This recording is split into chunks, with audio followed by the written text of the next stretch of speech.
A lógica do vídeo de hoje é mais ou menos o seguinte: é partir de alguns eventos que estão acontecendo e que eu acho que envolve aí o futuro da direita brasileira, para depois a gente entrar numa análise do que já foi, talvez não a direita, mas já foi o Brasil. Aí na segunda parte a gente vai acabar falando um pouco de Bolsonaro, inclusive enquanto ele era deputado, que ele andava aprontando nos anos 90, e isso vai nos levar a diversas viagens no tempo para falar de algumas coisas, porque não só Bolsonaro, mas outros deputados também abordaram alguns assuntos que eu acho que são bem relevantes. Depois a gente vai aprofundar muito mesmo, não dá nem para descrever. Aí a gente vai entrar para outra questão que o final desse se conecta com o próximo. A gente volta a falar de temas recentes, de coisa que está acontecendo, alguns embates. A democracia liberal está em crise.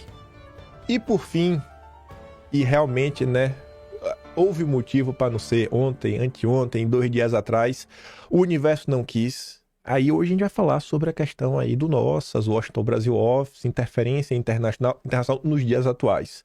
Porque a gente já vai começar a comentar ao longo do vídeo sobre interferência no passado. Tem muita coisa mesmo para comentar. Hoje não vou me aprofundar tanto em comentário, vou falar, ó, isso aqui tá lá, tá no Atlas, página tal, se quiser vai atrás. Mas vamos lá. Hoje com o pé no acelerador do início até o fim, depois dessa longa introdução. Gente, nos últimos dias aí foi criado na rede social um site, Janjômetro. Rede social não, nem na internet. Esse site, muita gente aí falou dele, teve gente que já se cadastrou, mas muitas pessoas às vezes não se questionam, né? Talvez possa ter alguma coisa a mais. O David Agape, o jornalista investigativo, resolveu fuçar a história. Tá ali, Janjômetro. Pense 2 vezes antes de se cadastrar. É um site que propõe mostrar quanta janja esbanja de dinheiro público. O site já tem mais de 10 mil cadastros, mas tem alguns problemas. Não diz que é o administrador do site, tem falhas de segurança, dados sem proteção e sem avaliação clara de uso. O Agape também sabe, descobriu, as pessoas já estavam apontando isso na internet. O fato do site ter sido criado pelo Guto Zacarias do MBL complica mais. Porque a ligação com o movimento político como o MBL gera dúvidas sobre os reais objetivos do projeto e como os dados coletados vão ser utilizados. O Guto diz que vai ter uns ajustes aí, vai estar tudo resolvido. Sobre a coleta de dados, Guto afirma que se trata de um cadastro voltado para o envio de notificações sobre os gastos da primeira-dama, como forma de manter as pessoas informadas. No entanto, ele avalia possíveis mudanças para aprimorar o funcionamento da plataforma. Só mais uma observação. Achei a ideia sensacional, mas pecaram na execução. Realmente a ideia não é ruim, mas tem uns poréns. Na matéria completa, só quero mostrar 2 parágrafos, que é onde, para mim, está o cerne de toda a questão que tem que ser questionada. Riscos e falhas técnicas. O ponto controverso é o fato do site, o Janjômetro, exigir cadastro para acessar informações que, em tese, são públicas. Diferentemente de outras iniciativas de transparência como Ranking dos Políticos, Impostômetro e o finado Censurômetro, onde qualquer pessoa pode consultar os dados sem restrições, o Janjômetro obriga o usuário a fornecer informações pessoais como nome, e-mail, telefone e até criar uma senha antes de visualizar qualquer dado. A pergunta que surge é: por que exigir cadastro e restringir o acesso a informações públicas? E um site feito aí pela turma do MBL, que está em busca de mais apoio. Essa barreira não apenas limita o acesso, mas também levanta preocupações sobre o uso de dados coletados. De acordo com os termos de uso do site, as informações podem ser utilizadas para campanhas políticas similares, mas o texto não explica o que significa isso na prática. Quando você olha as movimentações recentes do MBL, precisam estão montando um partido, estão em busca de mais pessoas. Esse rapaz aqui, ele realmente não está aumentando. Ele é como se fosse o intelectual do MBL, que é o Ricardo Almeida. Ele deixa bem claro, para quem ainda não entendeu o que se passa, não há nada mais relevante para o MBL hoje do que ter mais gente. Nós temos pouca gente e, detalhe, muitos já estão eleitos e contratados. O que precisamos é de um volume imenso de novas pessoas entrando no movimento. Um volume em 2 anos muito maior do que tivemos em 10. Então, É um impostômetro aqui, né? Que é uma espécie de impostômetro, a questão da Janja, é uma açãozinha a colar, é uma Amanda Vettorazzo que para de criticar Bolsonaro para conseguir os votos dos eleitores do Bozo, e ela acabou conseguindo, né? Foi eleita em São Paulo, vereadora. Enfim, aquelas pequenas estratégias calculando a rota para obter espaço dentro da direita brasileira. Aí, pegando o gancho nisso, para gente discutir, né? Será que a direita brasileira é tão inocente assim? Eu acho que é. Aquele rapaz, ele é conhecido, faz muito aí recorte. Aquele vídeo que ele, tipo Mamãe Falei, ele se filma, ele refuta as pessoas. Ele participou de um podcast lá, Os Três Irmãos, e ele sugere que pode ser candidato em 2026. Até aí tudo bem, qualquer pessoa pode ser candidato, mas o que eu quero destacar é o seguinte: uma pessoa perguntou para ele, e aí, você viria candidato pelo partido do MBL, que é a missão? Sim, né? Você viria pelo MBL? Sim. E a Tsuki diz, né? Bolsonarista tem memória curta e gosta de servir de escada, basta a pessoa gritar contra o PT ou fazer vídeos denunciando qualquer coisa contra a esquerda, ou então contra o judiciário. Falta de aviso não foi.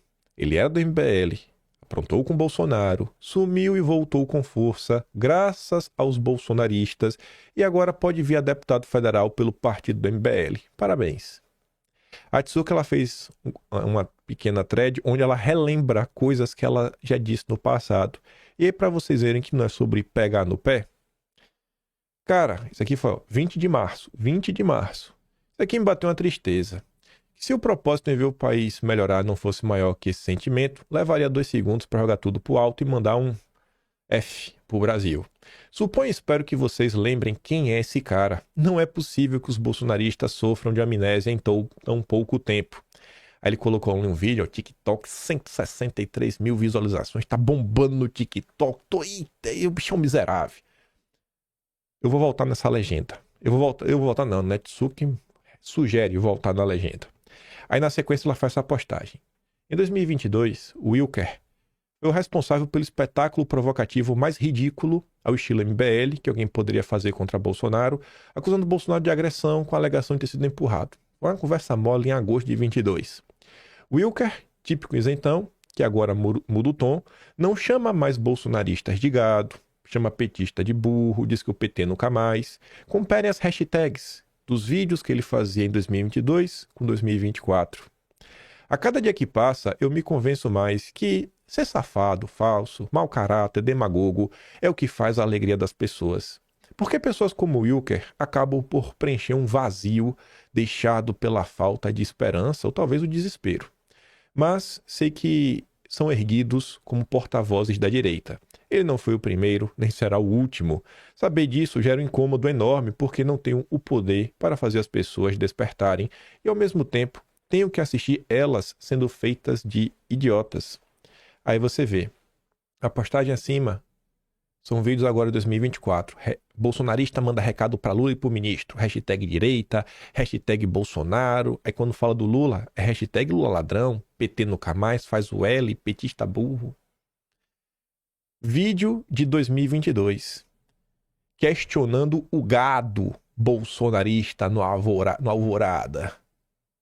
Hashtag política, hashtag esquerda, direita, Bolsonaro, mito. Hashtag gado do Bolsonaro.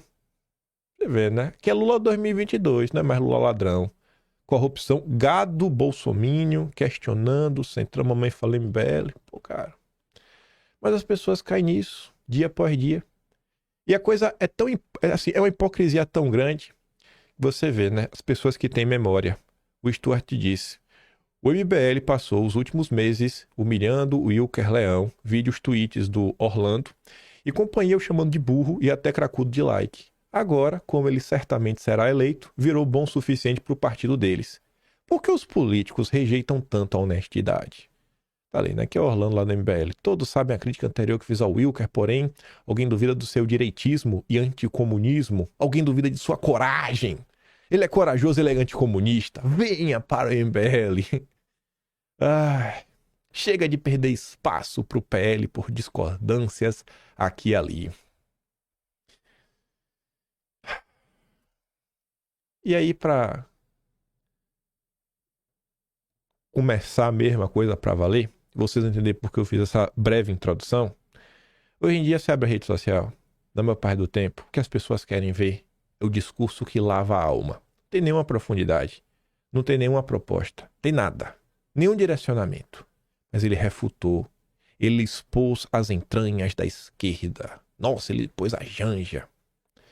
Enquanto isso, os problemas sérios do Brasil, muitas pessoas nem ligam.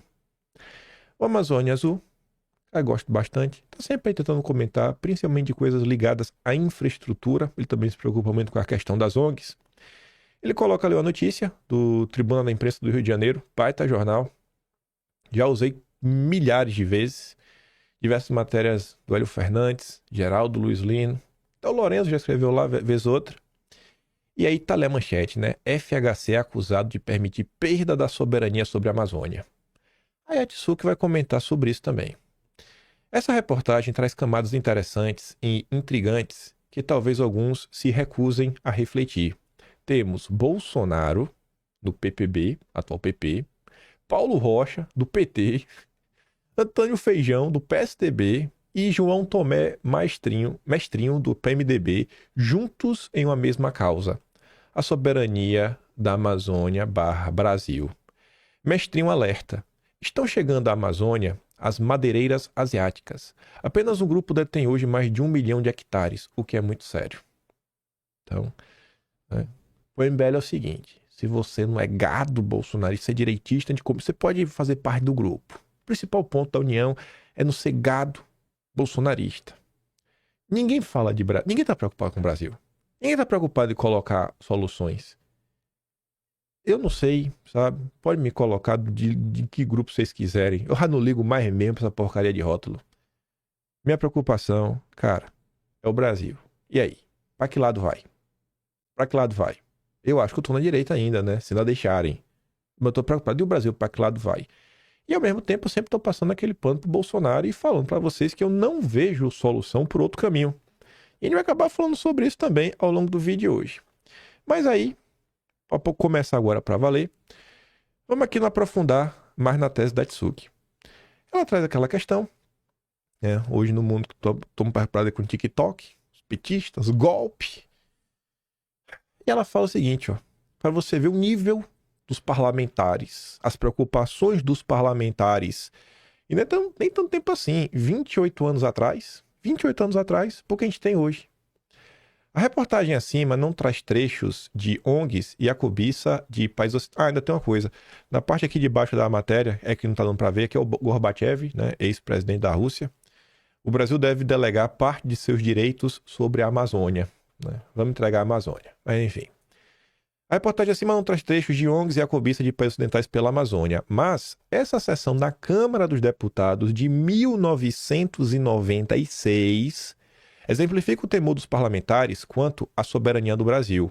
Um temor que remonta a 1541, ano em que, segundo o deputado Osmir Lima, do PFL do Acre, é a origem histórica do despertar da ambição estrangeira pela Amazônia.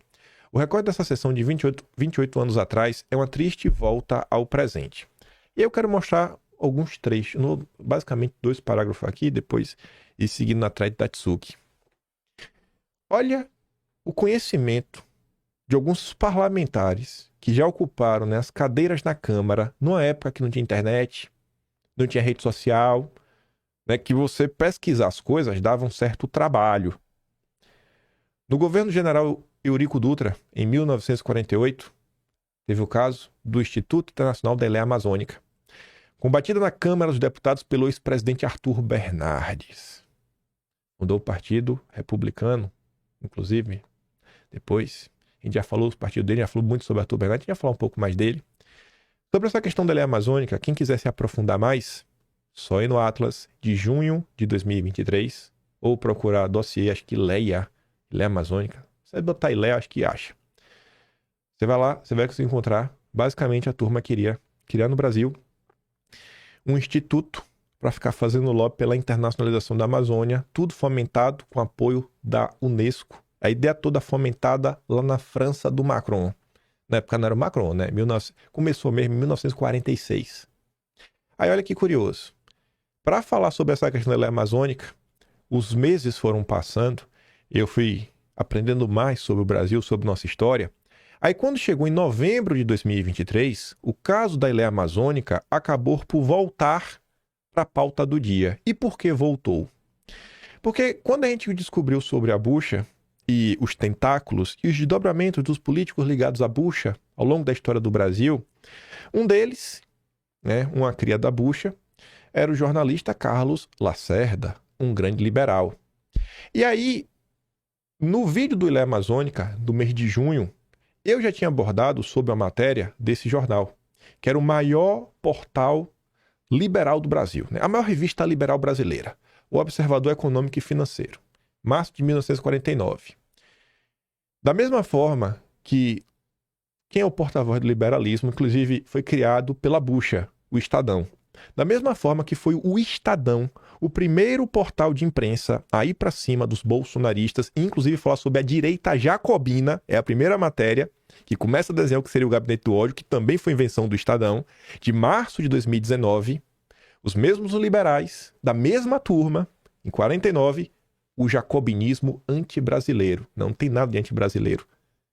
Eram as pessoas mais pró-Brasil que tinha, que era o Arthur Bernardes. Os liberais atacavam o Arthur Bernardes. Olha o que eles falavam.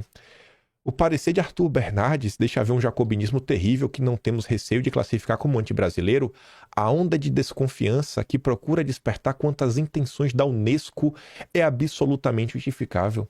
O Arthur Bernardes não acredita na Unesco, ele não acredita no globalismo. Ele não acredita no globalismo. E a matéria é longa, a gente abordou isso aqui com mais profundidade. E aí no dossiê da Bush a gente falou por quê? Porque o Observador Econômico e Liberal, né? Ele, enfim, foi fundado pelo Valentim Bolsas e depois teve como redator o Olímpio Guilherme, que é parceiro lá do Casper Libero, que aí tem a matéria da revista Manchete dos anos 80, que mostra que o Casper Libero era membro da bucha. E aí, quando o Valentim Bolsas vai para os Estados Unidos, quem assumiu mesmo foi o Olímpio Guilherme, e foi nesse período que teve início a carreira jornalística do Carlos Lacerda. Então, sempre os liberais atacando a soberania nacional.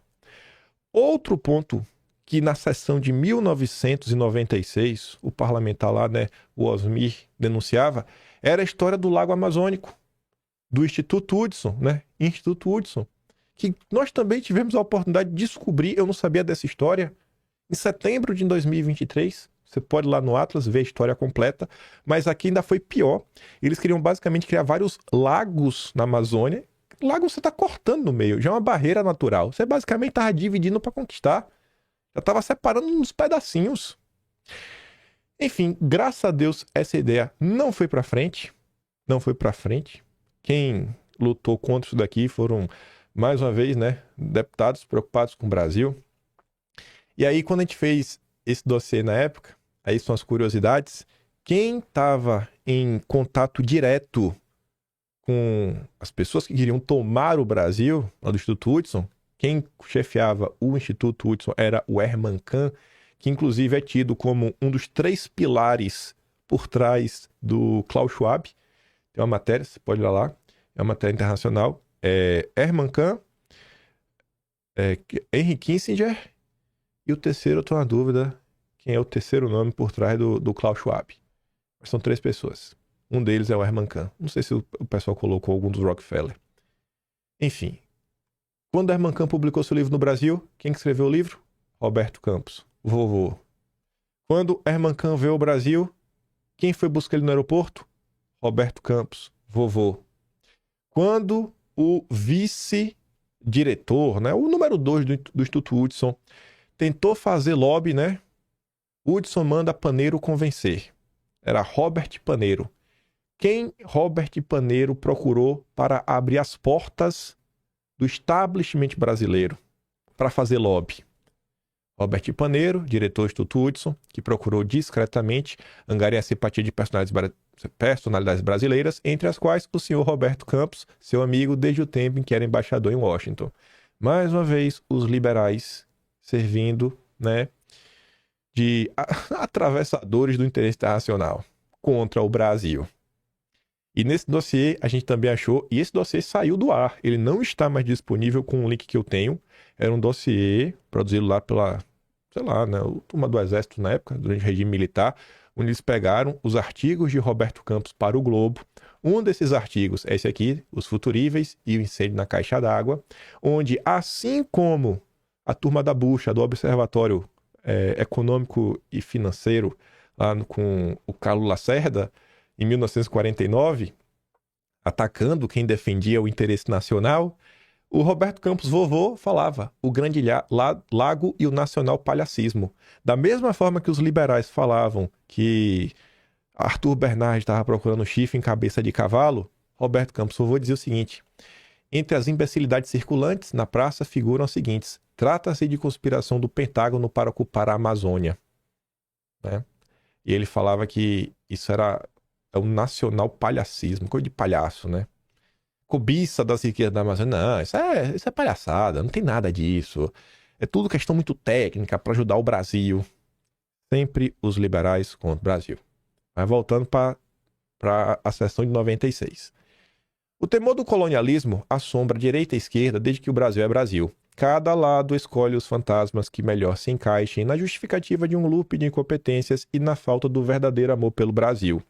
A direita, né, os países que a direita tem um certo temor, acho que todo mundo concorda.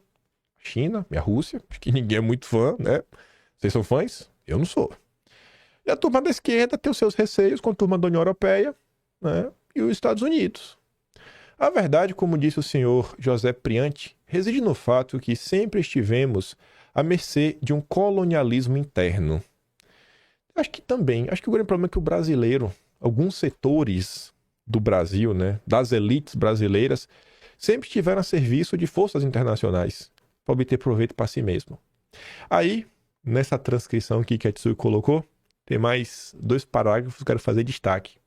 O primeiro: os deputados em 96 estavam comentando de uma CPI que ocorreu em 1989. Que era para investigar o que estava acontecendo na Amazônia, desmatamento, mas que se descobriu muita coisa por trás. Né? Toda a ganância, tomar a Amazônia, tentar negociar pedaço da Amazônia em troca de pagamento da dívida, tentar colocar também para andar a questão do mercado de carbono, tudo isso em 1989, que nós também tivemos o prazer de falar sobre isso no Atlas de outubro de 2023. Atlas que eu sempre oculto a capa, é uma capa polêmica, a Mari fez uma capa polêmica, tá lá. CPI 1989. Se você pegar lá, você vai dar uma olhada. E, enfim, né, relator Jarbas Passarinhos. Estava lendo o relatório da CPI Amazônia de 90, de 89, na verdade, portanto anterior ao Rio 92. Jarbas Passarinho denunciando manobras internacionais voltadas à desmoralização do Brasil, apontado como par internacional destruidor da Amazônia. O relatório final de 90, mas a CPI de 89. Outra denúncia que eles faziam, os caras citavam o que estava sendo feito, como por exemplo: ambientalistas franceses pedem ao seu país que pressione o Clube de Paris a negar-nos empréstimos. Banco Mundial e Banco Americano nos sofrem pressões para impor condições de caráter ecológico para aprovação de novos créditos. O parlamento adotou a resolução sobre a preservação da floresta amazônica, enfim. Interferência junto ao Banco Mundial, FMI, PNUMA, para proteger florestas tropicais. Não, tem aqui atrás, né? O parlamento adotou a resolução sobre a preservação da floresta amazônica, pedindo que a Comunidade Econômica Europeia suspenda sua ajuda ao Projeto Carajás. Comunidade Econômica Europeia, CEE, Projeto Carajás. No mesmo Atlas de outubro, quando falamos dessa CPI, nós também abordamos esse dossiê produzido em 1989 pelo Setor de Inteligência do Brasil. O deputado pelo Partido Verde belga, Paul Staes, observador do Parlamento Europeu, afirmou que iria propor a CEE, Comunidade Econômica Europeia, suspensão imediata da liberação da parcela de 600 milhões do restante do empréstimo de 2,4 bilhões para o projeto Carajás. Então, assim, olha a preocupação dos deputados, dos parlamentares, que um dia nós já tivemos. E o que a gente tem hoje. Se você tiver mais interesse, tá aqui até aberto. Se você for lá no dossiê, você abrir, Você acha que fácil a questão do Banco Mundial? Deixa eu ver. Acho que ele tá como BIRD. Aqui, ó. Barnabé, presidente do BIRD, anunciou que faria advertência pública ao Brasil e outros países no sentido que aquele banco passará decididamente a vincular empréstimos à proteção do meio ambiente. As denúncias que os deputados iam fazendo estavam sendo olhadas com lupa pelo setor de inteligência do Brasil. Então são coisas reais. Mas hoje o importante é lacrar na internet. É lacrar. A Yatsuki, a gente vai acabar voltando nesse relatório aqui. A Itsuki Suathread, ela colocou esse vídeo aqui do Fernando Gabeira, né? Porque a gente tem que falar de Bolsonaro. A gente não pode passar sem falar de Bolsonaro, rapaz. Você achou? Agora vai começar a ficar bom. Um deputado chamado Jair Bolsonaro, eu era também deputado, apresentou um projeto para anular a demarcação das terras indígenas. Eu achava que era um absurdo que os Yanomamis tivessem tantas terras, uma vez que, na opinião dele, ele sempre achou, em primeiro lugar, que essas terras pertencem ao Brasil e não aos Yanomamis. Em segundo lugar, que essas etnias deveriam se unir à sociedade abrangente, deviam se unir à sociedade dos brancos, trabalhar e ter uma vida normal, como alguns índios, alguns indígenas realmente fazem. Bem, essa era a posição dele. Ele conseguiu colocar em regime de urgência, ou tentar colocar em regime de urgência esse projeto. Nós conseguimos derrotá-lo. Me lembro que eu trabalhei muito nisso e trabalhei junto com o deputado Almino Afonso. Depois disso, nós conseguimos derrotar também esse projeto nas comissões e evitar que, através de uma manobra parlamentar, fosse anulado esse decreto do presidente Fernando Collor de Mello que demarcava a terra Yanomami. Se você vai nesse mesmo dossiê, envolvimento de entidades e personalidades brasileiras com grupos de pressão. Quem que eles apontavam que atuava contra? Porque olha o nome do dossiê. Pressões recentes sobre o governo brasileiro atentatórias à soberania nacional. Quem que era visto por atentar contra o governo do Brasil? Olha aqui em verde. Esse print tá do jeito que tá no Atlas e no dossiê que a gente fez em outubro do ano passado. Fernando Gabeira. Fernando Gabeira. Fica claro, né? Fica claro quem trabalha contra o Brasil. Fica claro. Esse aqui é o tipo dossiê que eu fico feliz por um lado, que eu falo, eu não vou ser substituído pela inteligência artificial. Porque aqui é coisa que tá na minha memória, né? Eu falo, nossa, eu lembro do Gabeira. Eu lembro do Gabeira. O Gabeira tava lá, como as coisas se conectam. Como as coisas se conectam. Né? Graças a Deus. Obrigado por ter essa oportunidade de conectar esses pontos. Outro que ele falou é que é Ayrton, né? Deixa eu ver se por um acaso esse Ayrton aparece aqui. Foi Ayrton que ele falou? Deixa eu ver. Ayrton, aqui tá. Eu botei Buenos Aires, extrair. Ou era Almir? Nem lembro o que o Gabeira fala. Deixa eu ver o nome que ele fala aqui, não. Ou tentar colocar em regime de urgência esse projeto. Nós conseguimos derrotá-lo. Me lembro que eu trabalhei muito nisso e trabalhei junto com o deputado Almino Afonso. Ah, não, peraí. Deixa eu então botar aqui Afonso. Afonso. Deixa eu ver se aparece um Afonso. Não, não aparece. Almir. Também não aparece. Então não tem não. Só tem o Gabeira. Deixa eu ver se aparece mais de uma referência ao Gabeira. Tem duas referências. Não, outra é gabinete. Só botei GAB. Mas enfim. Voltemos. Voltemos aí, senhor Gabeira. Em 1993, em seu primeiro mandato como deputado federal, Bolsonaro, sem perder tempo, apresenta um PDL contra a demarcação da terra indígena Yanomami, que é a questão que o Gabeira comenta. Acho que na verdade isso aqui veio até antes do vídeo do Gabeira. A linha do tempo mostra a insistência de Bolsonaro na época em que ele praticamente era uma voz solitária, brigava e apanhava sozinho, enquanto a maioria de nós não éramos nem nascidos Bolsonaro já lutava por um Brasil que fomos descobrir, querer hoje. Sendo ele o único sobrevivente com força e voz dessa época, o respeito por ele e o reconhecimento de sua liderança não são apenas justificáveis, como necessários. Para quem foi entregue a relatoria do PDL de Bolsonaro, foi para o Gabeira. O Gabeira era o relator. Gabeira se posicionou contrário. Você pega ali para dar uma lida, porque a imagem está ali bem cortada. Mas o parecer foi contrário, aí do Gabeira. Gabeira realmente entrou em campo para fazer de tudo para atrapalhar. Saudosismo de uma época não vivida. Por mais controvérsias que existam sobre as forças da época nas Forças Armadas, foram elas que evitaram a criação deste instituto estrangeiro. Aí a Tsu vai falar do Instituto Internacional da Ileia Amazônica. E ela destaca, né, eu já tinha separado ali, porque chamou minha atenção, ela destaca, né, combatida na Câmara dos Deputados pelo ex-presidente Arthur Bernardes. O senhor Arthur Bernardes já apareceu em nossos dossiês diversas vezes. E aí, como são as coisas, né? Acho que eu vou botar um dossiê hoje assim, nossas mulheres brasileiras e o grupo Nossas também, né? Nosso lado.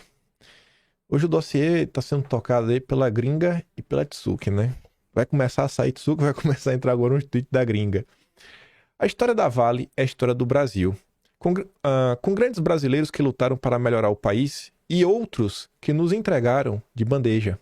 Tudo começou quando o ricaço americano, Percival Farcar, comprou vastas terras ricas em minérios no Brasil. Não vou ler, porque eu ainda tenho muita coisa para comentar no vídeo de hoje. A ousadia de Farcar atiça os nacionalistas, que não querem ver o americano controlar as minas do Brasil. Minas de minério, né? Então o governador de Minas, Arthur Bernardes, lidera a campanha contra o gringo e quer que o governo anule os contratos dele. E foi cancelado. Getúlio Vargas no poder, em 42 os nacionalistas se vingam do gringo, Getúlio Vargas confisca as terras do Farcar e assim nasceu a Vale do Rio Doce, estatal do Brasil para os brasileiros. E diz que Washington ainda conseguiu um acordo aí com o Brasil para garantir os minérios. E chegamos ao grande finale, infelizmente, dessa história, em 97, apesar de protestos, FHC privatiza a Vale, que foi vendida por mixaria. Moral da história: existem bons políticos no Brasil e existem canalhas. Temos que escolher os bons, os que defendem e lutam pelos interesses do país. Já começa a fazer sentido o que está ali no início do vídeo de hoje, né?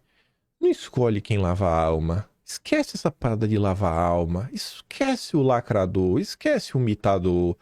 Você já passou, sabe? Se você tá assistindo um vídeo que vai ter mais de 1 hora de duração, não dá mais pra tu ficar se alimentando de quem tá lavando tua alma. Tu tem que começar a buscar uma coisa um pouco melhor, sabe? Deixa o político lacrador pro cara que chegou agora na política. O teu voto vale o mesmo dos outros, mas tu tem que colocar um critério um pouco maior. No teu voto, pelo menos. Essa questão da Vale, a gente abordou sobre ela com profundidade, desde a turma do Soros até o envolvimento dos Rothschild. O que o povo, né, questionou da época, inclusive a forma como foi calculado o valor, né? Os Rothschild têm processo nisso daí. Enfim, vocês acham aí dossiê sobre isso? Mas eu quero falar do Arthur Bernardes. No mês de junho deste ano, junho de 2024, tivemos 2 dossiês históricos. Um sobre o Banco Central, tem tudo a ver com liberais, o que a gente comentou também nos últimos 2 dias. E o dossiê do Walter Link, aquele geólogo que trabalhava para os Rockefeller e garantiu que o Brasil não tinha petróleo. Não tinha petróleo, não tinha! Tinha um monte, né? Sabotador. Aí, gente, quando a gente tá falando lá no vídeo sobre o petróleo, olha que curiosidade. Não é pegar no pé, é porque essa é a nossa história, a gente tem que conhecer ela. O mesmo Arthur Bernardes, que a gente já comentou lá atrás, que salvou o Brasil de perder a Amazônia para a ONU.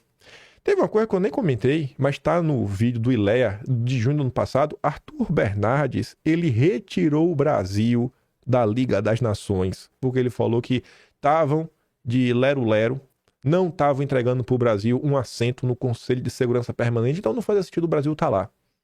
Ele tirou o Brasil da ONU da época, né, o Clube das Nações. Tirou o Brasil da ONU. Brabo, o homem é brabo. Na época que teve a campanha do Petróleo é Nosso, você vê, né? A ela se opunham setores liberais, chamados de entreguistas pelos grupos nacionalistas. Os liberais eram contra a Petrobras, ela tinha que dar para os Rockefeller. Para setores nacionalistas, a independência econômica deveria ser um complemento da liberdade política trazida pelo movimento democratizante, e isto só seria possível com a exploração do petróleo brasileiro. Em toda a fase de preparação do anteprojeto e discussão no Congresso, a campanha ganhou as ruas sob a liderança do Centro de Estudos e Defesa do Petróleo, instalado solenemente em 21 de abril de 48 na sede do Automóvel Clube Brasil. A presidência de honra coube ao ex-presidente Arthur Bernardes, que também lutou afinco o Brasil ter uma empresa, que é a maior empresa do Brasil hoje. Ali a foto dele, já vem. Homenagem no painel A Campanha Petróleo é Nosso. Imagem de Arthur Bernardes. A origem nacionalista do slogan. Matéria de 2021. E aqui comenta quem estava a favor do petróleo é nosso, quem estava contra. Quem estava a favor do petróleo é nosso. Além do Vargas, o Arthur Bernardes. E quem aqui estava contra? Que fazia parte dos liberais. Roberto Campos avô, mais uma vez. E Eugênio Goudin, que é mais entreguista ainda do que o Roberto Campos. É nesse dossiê, inclusive, que a gente aborda essa questão aqui ligada ao Goudin, que é quando a gente fala sobre o Roberto Simonsen, que era um parlamentar conservador, que inclusive pediu o fim, a cassação do registro do Partido Comunista. É anticomunista, né? E batia de frente. Que falasse, irmão, esse entreguismo aí do Goudin não dá. O Goudin realmente é aquele que servia todos os interesses. A gente já falou sobre isso daí. Inclusive, eu acho que no dossiê do Bacen a gente tá falando mais sobre ele. Mas vamos lá. No dossiê também do Walter Link, tem essa matéria aqui, ó. Bernardes só tinha uma linguagem, a do interesse do Brasil. Tô até pensando, acho que o nome do vídeo hoje bota assim, ó, dossiê Nossas. Só tem uma linguagem, a do interesse. Ou então, uma só linguagem, a do interesse, né? Porque a gente tá falando do interesse do Brasil e depois vai falar do interesse dos outros. Mas tá ali. A campanha do petróleo, sem temer a difamação dos seus adversários. Bernardes, já agora na Câmara, depois de ocupar a presidência, lançou-se numa campanha de repercussão histórica. Quase simultaneamente lançou-se a outra batalha patriótica da Eleia Amazônica. O deputado mineiro concluiu por ressaltar que só na etapa final de sua vida, Bernardes viu-se compreendido, saudado pela mocidade e com a maior repercussão no seio do povo, que nele descobria um patriota atento e vigilante em defesa do Brasil. Vamos continuar, que eu falo de Bolsonaro. Episódio 3, ou parte 3, da treta de Felipe Barros versus os liberais. Dias atuais. E aqui que vai ser nossa deixa para falar da turma dos Nossas, Washington Brasil Office, Anistia. Felipe Barros ontem deu RT no Trump, falando o seguinte, todo mundo sabe, né? O Trump falou que vai colocar tarifa de 100% para quem inventar de desdolarizar. Trump, para proteger sua moeda, interfere diretamente na economia e promete taxar em 100% a importação de produtos provenientes dos países que aderirem à moeda dos BRICS. Pergunta àqueles que defendem que os ativos estratégicos brasileiros sejam vendidos a preço de banana no Black Friday. Trump é comunista? E aí? Trump é comunista?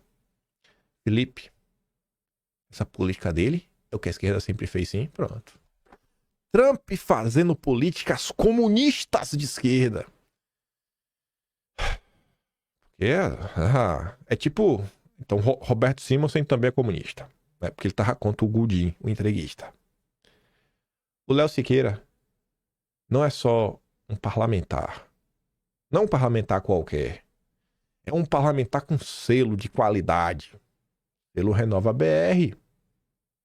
Adivinha o partido do Léo? Partido Novo. Partido Novo. Entreguismo você vê por aqui. Aí o Mafinha pergunta... Escuta, Léo, você não é um cara que gosta de alisar o Jorge Paulo Lema, né, os Soros do Brasil? Cadê o argumento? Que argumento, irmão? É rede social, internet é assim. Por falar em homem, nem isso você é pra colocar seu nome no perfil.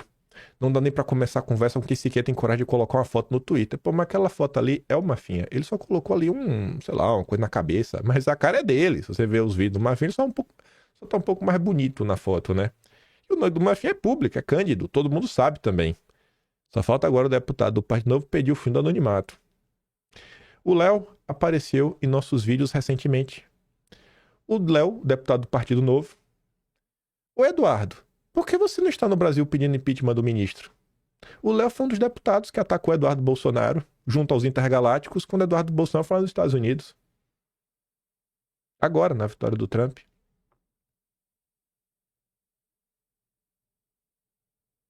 Talvez o Léo goste disso daqui. Deputados aos Estados Unidos tratar de democracia e clima e ter encontro com Bernie Sanders. Isso aqui pode. Uma comitiva de deputados federais vai viajar para os Estados Unidos para uma série de reuniões sobre ataques à democracia, mudanças climáticas e desenvolvimento sustentável. Newton Tato, do PT, coordenador da Frente Parlamentar Ambientalista, Célia Chacriabá, do PSOL, Dandara, do PT, Túlio Gadelha, da Rede, Arlindo Chinaglia, do PT, estão na lista dos que participam da excursão organizada pela plataforma Cipó, em parceria com o Washington Brasil Office e a Secretaria de Relações Institucionais da Presidência da República. Grava esse final, grava, porque tem dedo do Lula. Tem dedo do Lula, né? Isso aqui é um dedo feminino. Aqui é um toque feminino. Aqui tem um toque feminino, vocês já vão entender. Já vão entender. Os parlamentares têm conversas marcadas com o Banco Mundial, ao BID, né? Também, enfim. Conselho Interamericano dos Humanos, Departamento de Estado. Durante a viagem será lançado um relatório sobre desafios e oportunidades da diplomacia parlamentar para a ação climática e o desenvolvimento sustentável. O trabalho foi produzido pela Cipó, né, com apoio da Fundação Hendrik Bol e Instituto Clima e Sociedade. Só um segundo. Eu nem coloquei aqui o Atlas, mas eu sei em qual Atlas tá. É no de janeiro desse ano, janeiro de 2024. Dossiê histórico, Agentes Ford. Dossiê histórico, Agentes Ford. Vocês vão entender. Esse dossiê, Agentes Ford, a gente está comentando sobre... Que não é isso não, tá no... Acabei clicando no Dabin. Cadê?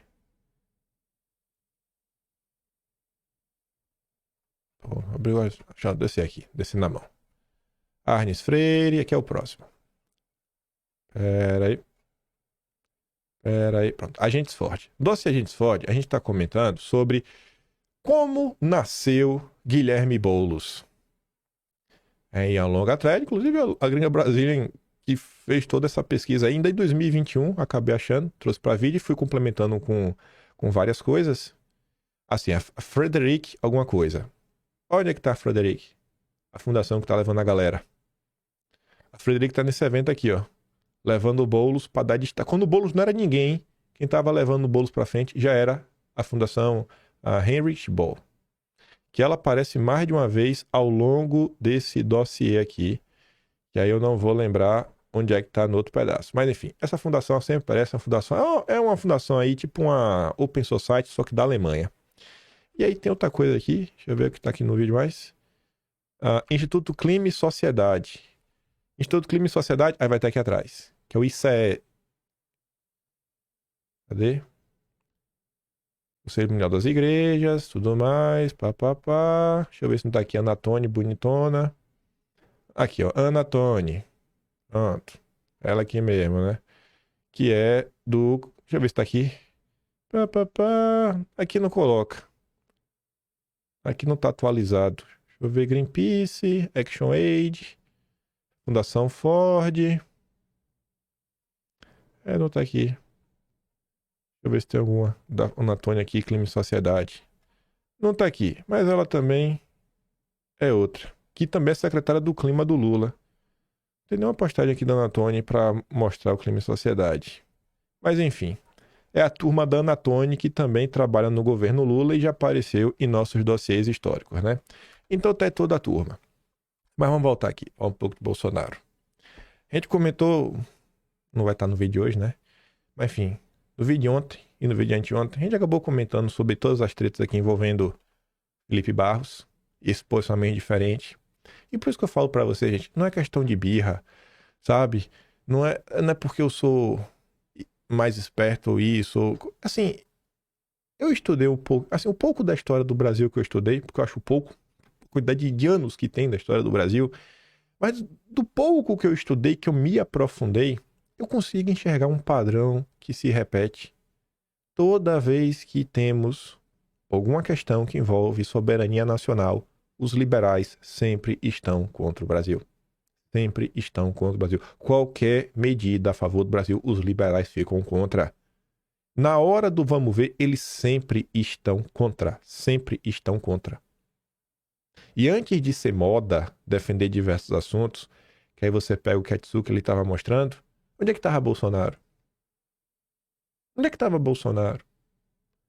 Sabe, a galera vive como se o dinheiro fosse o fim de todas as coisas.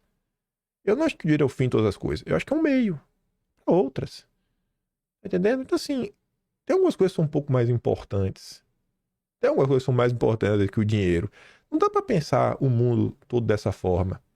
Então, quando eu olho, por exemplo, o tabuleiro político do que tem hoje, eu falo para vocês que, ainda que eu não tivesse nenhuma simpatia por Bolsonaro, ainda que eu não tivesse nenhuma, zero, né?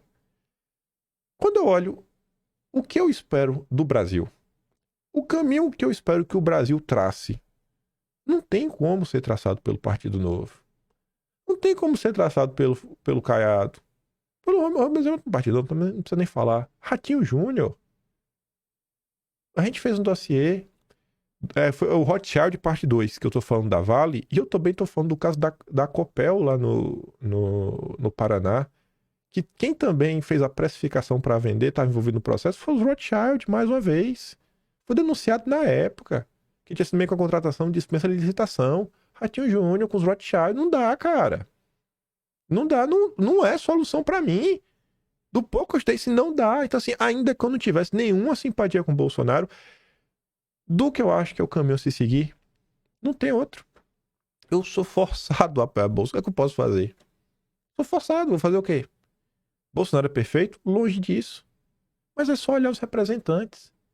É só olhar aqui, é o grande Léo Siqueira, o grande economista do Renova BR.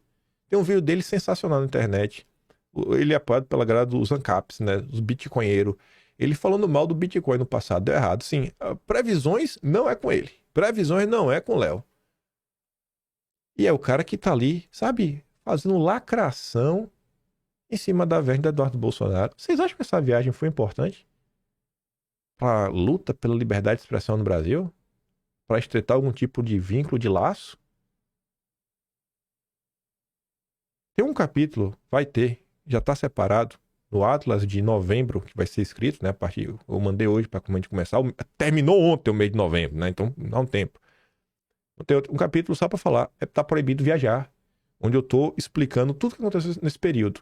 Aí tá lá a postagem do Léo, de outros deputados que ficaram dando indiretinha, ataque de rede social. O que aconteceu no mês de novembro, no que depende de mim, as coisas não vão se desaparecer, porque eu tenho memória. Tenho memória. Os Atlas, cada um é um livro histórico que compila um mês da história do Brasil. Ninguém vai esquecer. Mas vamos voltar aqui pro nosso, né? Uma das pessoas que tem no lá é o Newton Tato. O que é que acabou de aprovar? Mercado de carbono. Câmara aprova projeto que regulamenta o mercado de carbono. A gente comentou essa notícia, deve ter 2 semanas. O coordenador da Frente Parlamentar Mista, o Newton Tato, defendeu a proposta como ferramenta para enfrentar a crise climática. Essas são as pessoas, né? Então, indo lá para os Estados Unidos, se encontrar com a turma globalista. Tinha que ser petista, né? O Washington Brasil Office é o mesmo que organizou, junto aí, né? A turminha do Nossas. Tá aí, nesse processo aí, do site contra a anistia, que a gente comentou nos últimos dias. Só que antes de falar sobre isso, eu não mandei vocês lembrar aqui, ó, a Secretaria de Relações Institucionais da Presidência da República tem participação nesse evento. Um dedo feminino que o Lula perdeu foi achado. Em 15 de agosto, Gringa Brasileira tinha comentado sobre isso. Isso aqui tá em um dos dois, não tá antes de agosto, porque isso aqui ela já tinha comentado antes. Talvez você não saiba, mas a política externa desse governo Lula é orientada pela plataforma Cipó. Essa aqui está organizando o evento. /Abramovay. É o Pedro Abramovay da Open Society Foundation do Soros. Fui petista por muitos anos, mas depois de 2022, cai fora. Não apoio isso, não. Enfim, valeu pelo chat, boa sorte para você. Na realidade, na ilusão. Veja só. Recém-nomeada para o cargo de assessor especial do presidente Lula para Relações Internacionais. Infelizmente, mais uma participante nomeada vinculada às fundações americanas e aliados, né? Fundações globalistas. Quem é? Adriana Ertal Abdenor. Há 3 anos veio construindo a plataforma Cipó do zero, junto com Mafoli e equipe diversa e eficaz. Iniciou hoje um sabático do terceiro setor para assumir o desafio. Assessoria especial para relações internacionais da presidência. Você tá entendendo? Quem é que tá participando aí? Que é a plataforma Cipó, da Adriana, que hoje ocupa um espaço no governo Lula. Tá levando todo mundo lá para avançar com a agenda globalista. Clima e estratégia internacional. É esse que está guiando a política ambiental do governo Lula. A Adriana, da Cipó, ex-diretora do Igarapé, da Ilona Zabó. A Ilona Zabó hoje é uma das conselheiras do Guterres, que é o secretário-geral da ONU. Isabela Teixeira, que está no painel da ONU também. Jacques Wagner, do PT, e Pedro Amorovai. Prefácio de Celso Amorim. Enfim, né? Igarapé, tá falando com todo mundo. Abdeno, enfim, tô aqui também. Plataforma Cipó, tudo mais. E a plataforma Cipó tem vínculos com o Atlantic Council, que a gente também tem dossiê sobre isso. O Atlantic Council foi quem fez o estudo que consolidou a tese do Gabinete do Ódio em junho de 2020. Que na época foi o maior escândalo envolvendo o Santos Cruz e tudo mais, que era um dos contratos que na época que o governo Bolsonaro começou, a Letícia Catelani tentou encerrar e o Santos Cruz não deixou. Vejam só como são as coisas, né? Como o ciclo vai se fechando. Aí vamos lá. A gente fala da turma da Nossas. Tava eu passando lá no Twitter, logo depois saiu a notícia aí dos Nossas, né? Junto ao Washington Brasil Office, para fazer o site contra a anistia para pressionar o Lira. Quem está por trás da campanha Sem Anistia para Golpista? Eles, a Rede Nossas. ONG financiada pelos democratas, né? Soros, Omidyar, criada pela Alessandro Rufino. Enfim, para quem não conhece a Nossas, Meu Rio foi pivô do movimento Vem Pra Rua 20 centavos. São experts em manipulação de massa. Em uma das primeiras e principais ONGs, foi uma das primeiras ONGs, né, que promoveram Vem Pra Rua e 20 centavos em 2013, foi a Meu Rio, que foi criada em 2011 numa influente agência de marketing político em Nova York, a Purpose, que é do Jeremy Heymans, o criador da Vaz e um dos diretores do grupo Omidyar e dono do Intercept. Em 2013, a Meu Rio tinha uma equipe de 15 pessoas e um orçamento de quase R$1 milhão. Aí tá ali, né? Illuminate, o financiamento aí, $475 mil, meu Deus, muito dinheiro. O Jeremy Heymans, a Alessandro Rufino, uma breve informação sobre eles.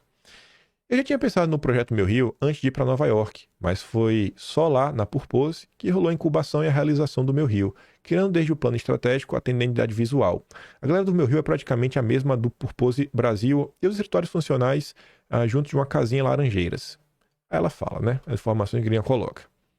A ONG Meu Rio, criada pela agência de marketing Purpose em Nova York, em 2011, já estava pautando o tema de tarifa 20 centavos antes do início de 2012. E apesar de 2013 já contar com uma doação milionária de Omidyar, no seu site afirmava ser inteiramente financiada pelos apoiadores voluntários. E aí a gringa coloca ali os dados para confirmar o que ela está falando.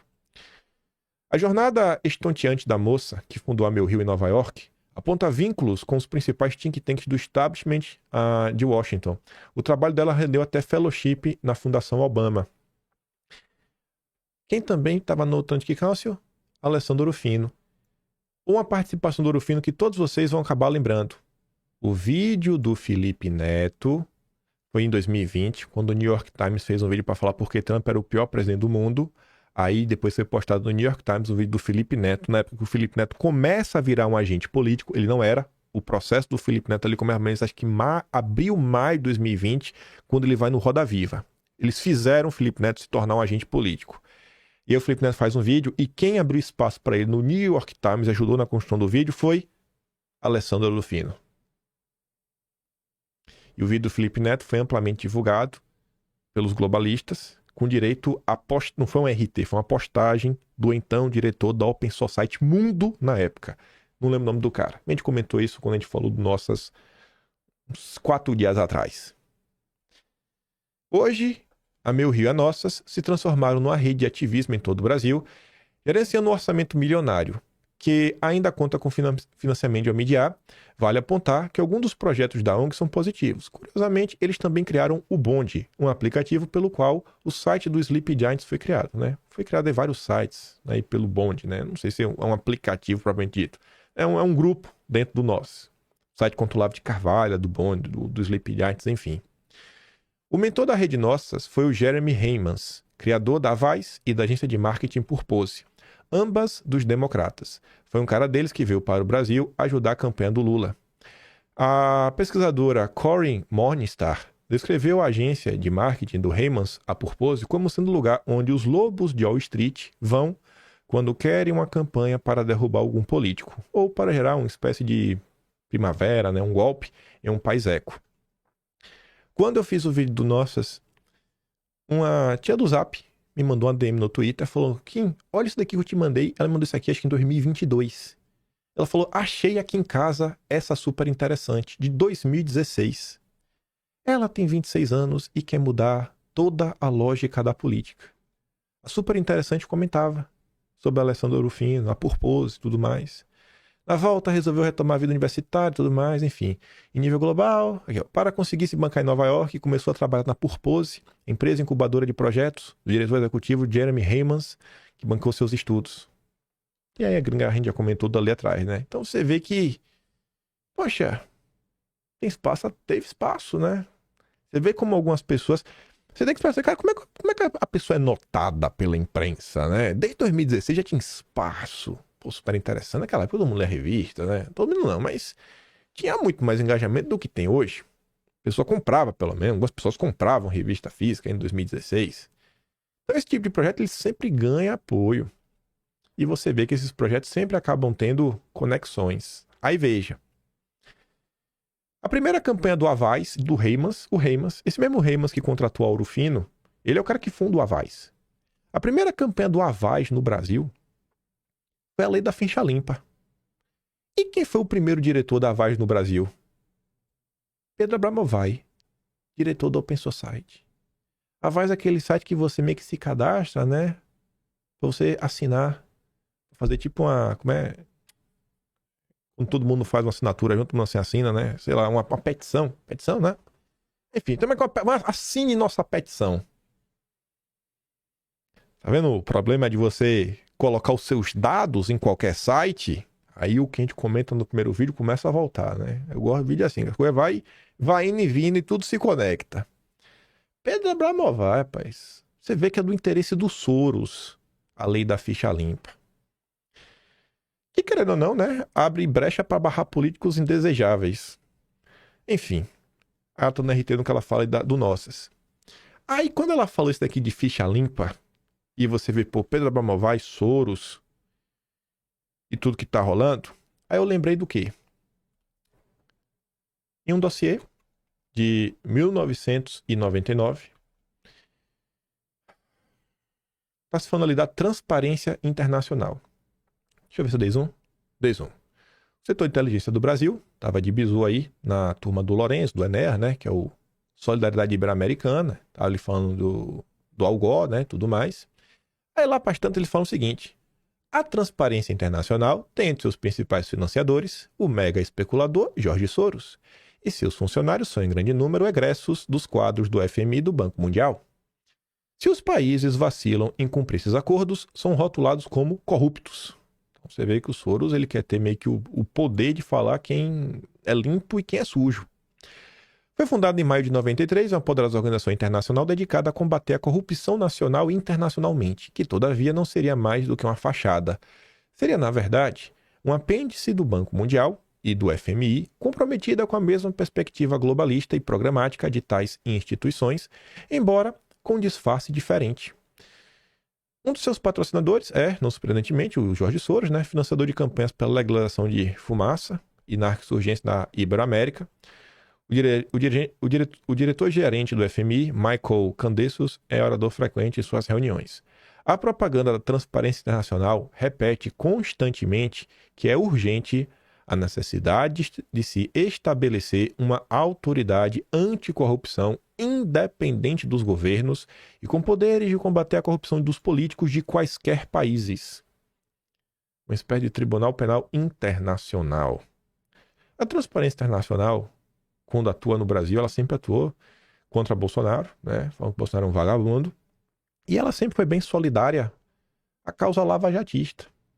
Aí você olha aqui, né? Pô, desde 93, a Transparência Internacional pede um órgão, uma autoridade, que possa julgar casos de corrupções até internacionais, que não tenha ligação, e de qualquer país, né? Internacional. A Transparência Internacional coordenou as atividades dos juízes italianos da Operação Mãos Limpas. Do que Moro se orgulha? De ser um grande especialista, né, que estudou muito sobre a Operação Mãos Limpas na Itália, que no final não deu em nada. No Brasil, né, Lula é presidente. Pois bem, 5 de dezembro de 2021, Moro propõe Agência de Combate à Pobreza e Corte Nacional Anticorrupção. Aqui era a Corte Nacional. E aqui? Moro defende Corte Internacional Anticorrupção. Exatamente a agenda dos Soros desde 1993. Essa é a direita? Aí voltando pra gente falar. Porque não tem como ainda que eu não tivesse simpatia por Bolsonaro. Você tá entendendo no final do dia? Em 93, enquanto o Soros já tava planejando maldade, Bolsonaro tava tentando salvar a soberania do Brasil. E falando de soberania, que é uma palavra que a gente tá falando bastante no vídeo de hoje, o Moro diz que vejo essa internacionalização do combate à corrupção como um avanço e não como uma intromissão indesejada na soberania. Soberania para receber ou pagar suborno não desejável para qualquer país. Que frase vagabunda, né? Que frase. Como se fosse necessário abrir mão da soberania para ter segurança. Pô, Moro, pelo amor de Deus. Você tá entendendo? Moro é um liberal no final do dia. Toda é sempre isso. É pegar no pé. Me aponta aí um grande representante dos liberais do Brasil que não tá fechado com a agenda globalista, que luta pelos interesses nacionais. Me aponta. Moro propõe criar a Corte Nacional de Corrupção, né? Ele não percebe, mas ao propor isso, acaba não reconhecendo que a Justiça Federal comum não era adequada para jogar corrupção. Joga contra ele mesmo. Ainda é burro, né? Aqui em 2021, essa postagem. É que eu peguei em coisa que a gente comentou em vídeos na época. Moro propõe agência, aqui é a matéria do vídeo na época. Aí você vê, né? E sempre com a justificativa dos liberais. Técnico, tudo técnico. Não é nada político, tudo técnico. Os melhores servidores e os melhores magistrados do judiciário por meio de um processo seletivo que leva em conta, com procedimentos de devida diligência, não só a integridade dessas pessoas, mas o comprometimento delas com o combate à corrupção. Como é esse comprometimento? Quem que vai fazer esse ranking? É o quê? Se essa pessoa participa dos eventos da Transparência Internacional? Se essa pessoa participa do quê? Como é que você mede isso? Critério totalmente subjetivo. É tudo técnico. Os melhores dos melhores. Tudo técnico. Como é técnico? Burro é o Felipe Barros. Burro. Sabe de nada. Gente, não é conhecido. Acho que aqui no vídeo já tá num ponto que talvez você não saiba nem explicar. Você pode nem saber explicar, mas você tá entendendo alguma coisa. Você não sabe explicar o que você entendeu. Mas já deu pra entender que esses caras não são solução. Eles são problema. E são parte do problema. Aí tá ali ele publicou um texto de punho. Que ela falando contra a soberania, né? Não faz mal, porém, que estima, eu já li a primeira parte, que estimamos a construção de uma cultura de integridade e não de práticas de corrupção vem de fora. Né? Às vezes, países, empresas, pessoas precisam de um empurrãozinho. Um empurrãozinho dos Soros. É isso que a gente precisa. Aí você vê, né? Quem que Moro levou pro governo? A Ilona Zabó, do Igarapé, que era a chefe da Adriana, do Cipó, que tá aí levando os petistas para os Estados Unidos para tentar contra o Brasil. O que é que Moro diz que se arrepende de não ter batido o pé quando ele indicou a Ilona Zabó para fazer parte do governo, que ele tomou uma pressãozinha? A Ilona com Santos Cruz, né? Sabotador. A gente falou do Atlântico e Cálcio, que só pôde sustentar a tese do gabinete do ódio graças ao Santos Cruz. E ela nessa daqui, ó. Abraçada diretamente com o Soros. Aqui é o filho do Soros, agora que tá assumindo o pessoal site, na casa do FHC. Quem também já falou dele hoje. Talvez você não consiga explicar, mas você já sentiu que tem algo errado acontecendo. E aí a gringa falou um ponto, né? Que essas ONGs, às vezes, Porque você vê, o que é essa campanha contra a anistia, né? E ela fala, quando você quer... Vou voltar aqui para ver se eu pego a frase certinha do que ela disse. Essa aqui? Essa aqui, a anterior. Enfim, a purpose, o lugar onde os lobos de Wall Street vão quando querem uma campanha para derrubar algum político ou operar alguma espécie de plano. Aí você vê, né? Quem que encabeça essa campanha online contra a anistia. Aí olha que curioso, né? Falando sobre obter apoio para avançar com uma agenda. E aí pegando o gancho no início do vídeo do Katsuki fala, né? Parece que a direita não tem memória. Vocês ficam putos da vida quando eu falo isso, mas eu vou falar porque o povo não tem memória. Se ganharmos a CNBB, ou seja, a esquerda religiosa, se a gente trazer o Pedro Abramovay, ou seja, né, financia quase todas as ONGs do campo progressista, João Moreira Salles, publisher mais influente da intelectualidade da esquerda, Moreira Salles, Sakamoto e mais alguns professores da USP, que é o núcleo duro da elite liberal ali, né, fundado desde, sei lá, da década de 60 ali com o FHC, Celso Lava, a turma do SEBRAP. Criamos um campo de influência para baixar a resistência da esquerda. E Deltan Dallagnol respondia para o seu amigo Bruno Brandão, que era o diretor da Transparência Internacional, a turma do Soros. Observa ainda que o tempo até as eleições é curto e finaliza do tipo, vem para a piscina de Curitiba que a água tá quentinha, kkk. Esse é o Deltan Dallagnol. Esse é o Deltan Dallagnol. Orquestrava coisa com Transparência Internacional do Soros. Para obter apoio, a Transparência Internacional do Soros para obter apoio da turma do Soros, do Pedro Abramovay, junto com os Moreira Salles. Sobre essa questão da USP, deixa eu mandar um vídeo para mim mesmo aqui, ó, que é esse aqui, ó. Atrás de janeiro. Esse não dá para dar play, principalmente em coisa, porque é do... Como é que se diz, senhor? É do Roda Viva. Roda Viva é direito autoral, assim, 100% de certeza. Não é no Arnes Freire? Quer dizer, acho, é o no Arnes Freire aqui de baixo. Cadê? Não, é Agentes Ford. Foi mal. Cadê? Guajajara, isso aqui pra baixo, ó. É o professor de esquerda. Aqui, ó. Milton Santos. Deixa eu mandar esse vídeo pra mim mesmo. Tirar aqui da tela. Se liga. Pra gente ir pro nosso finalmente. Corri hoje, viu? Nossa senhora. Pronto, aqui agora dá pra dar play. Dá play pro celular.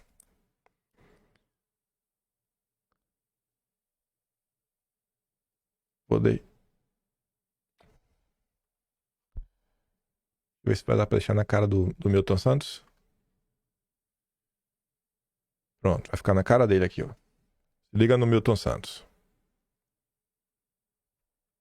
A outra coisa dentro da universidade, que são os grupos fechados.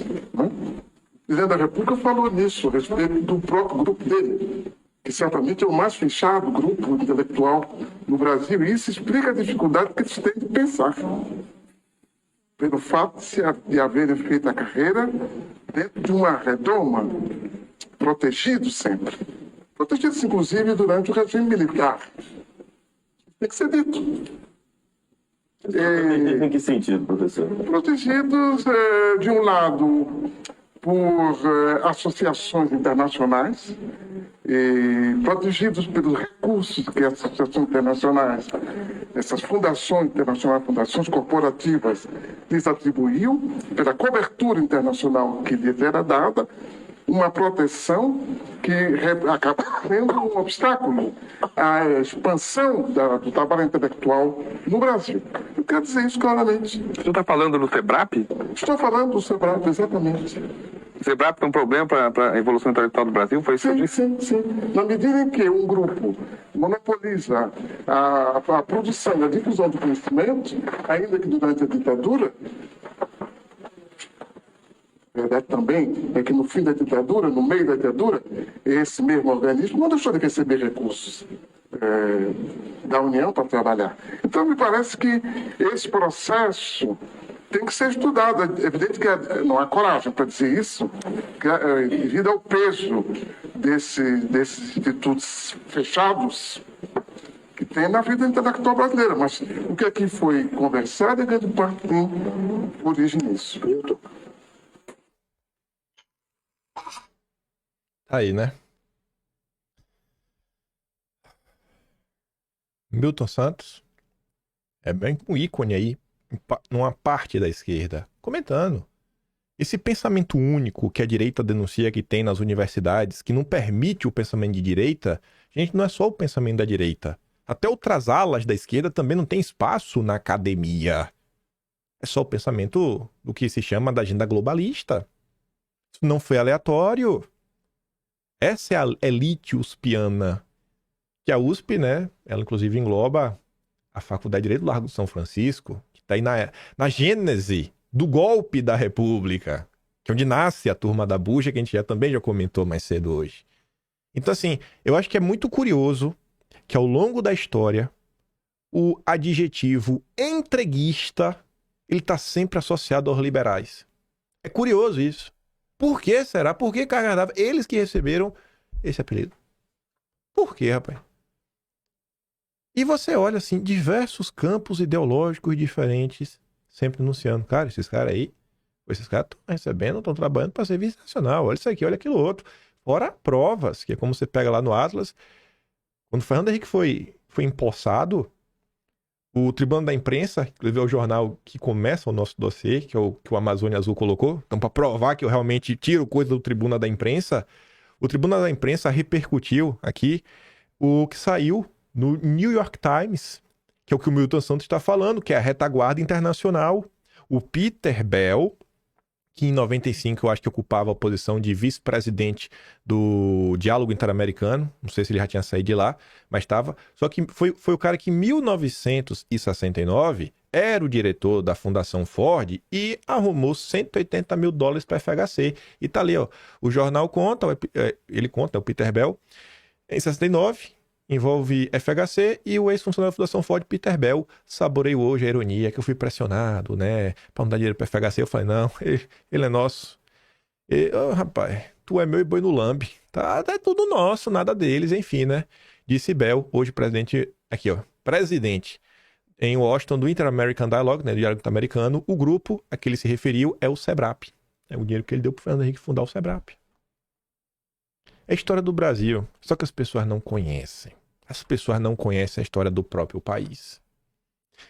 Não é difícil ver por que é errado ONGs gringas fazerem campanha contra a anistia ou qualquer outro tema. É uma afronta à soberania e torna o campo político desigual quando um lado, o das ONGs, recebe milhões de dólares. As ONGs gringas formam um partido mais rico do Brasil, sem lei e sem supervisão. Mas se você tentar fazer qualquer tipo de controle de capitais, você é um comunista. Você vai ser atacado como o Felipe Barros está sendo atacado. O vídeo hoje tinha... da minha Nossa Senhora. Corri. 86 slides. Nossa, e eu falei em meia hora e 20. Falei que ia acelerar.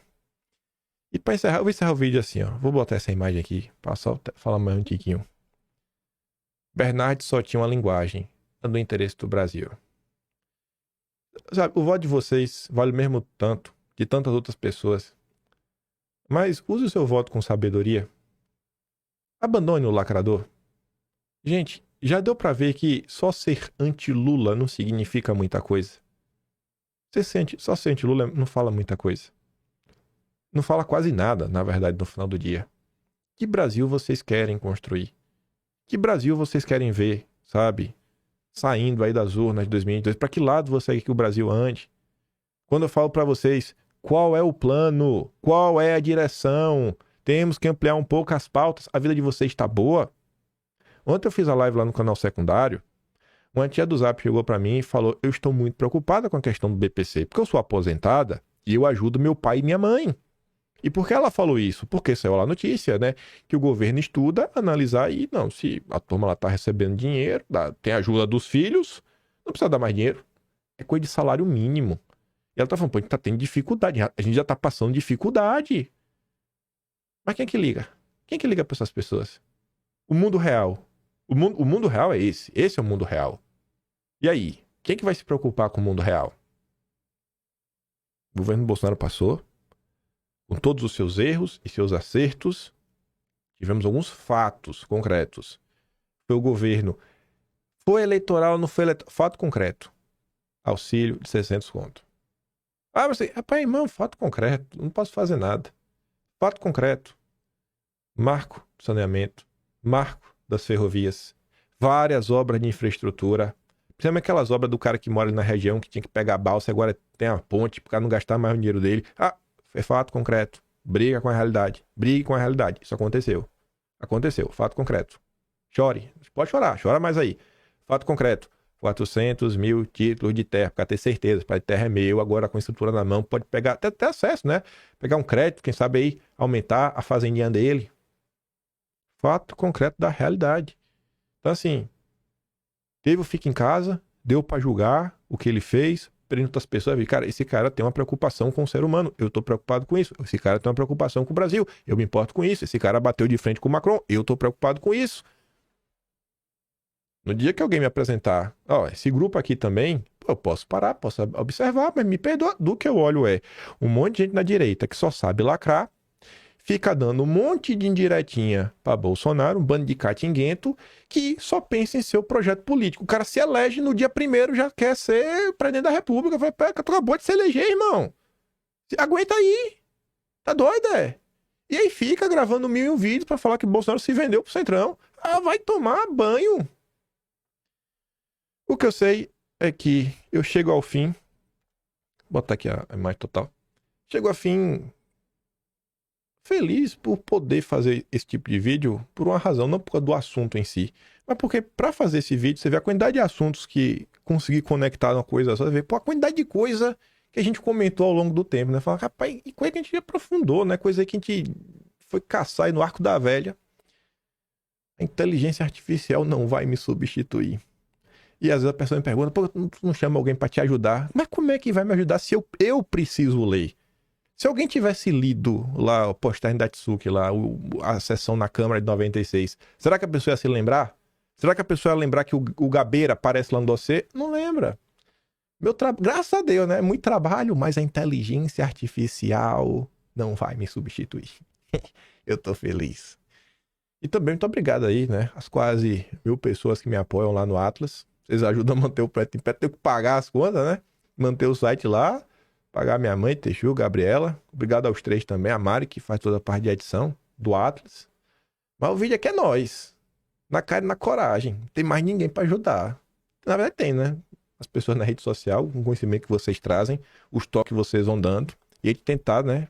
Eu, pelo menos, sigo tentando, né? Que Brasil que eu quero. Um dia eu vou chegar pra você e falar, galera, tem esse plano aqui. Eu ainda não tenho. Mas eu começo a saber mais ou menos o que eu quero e o que eu não quero. Um dia eu vou ter um plano, como pra vocês. Primeira mão. Ainda não tenho. Mas eu também não sou político. Meu nome não tá na urna, não pretendo ser. Então também não tenho essa obrigação. Piadas à parte, fico por aqui.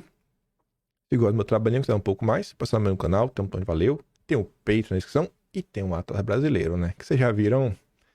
Não dá. Não dá pra competir com o Atlas. Não dá, tá ali. Chora que os fatos estão lá. Tudo destacado, tudo organizado, né? Bonitinho, marca texto e com link para todo mundo ter acesso ao documento na íntegra. Como eu peguei agora o vídeo do Milton Santos rápido aqui no celular, né? Aquele grande beijo e abraço. Tamo juntos. Valeu, meus amigos. Fui!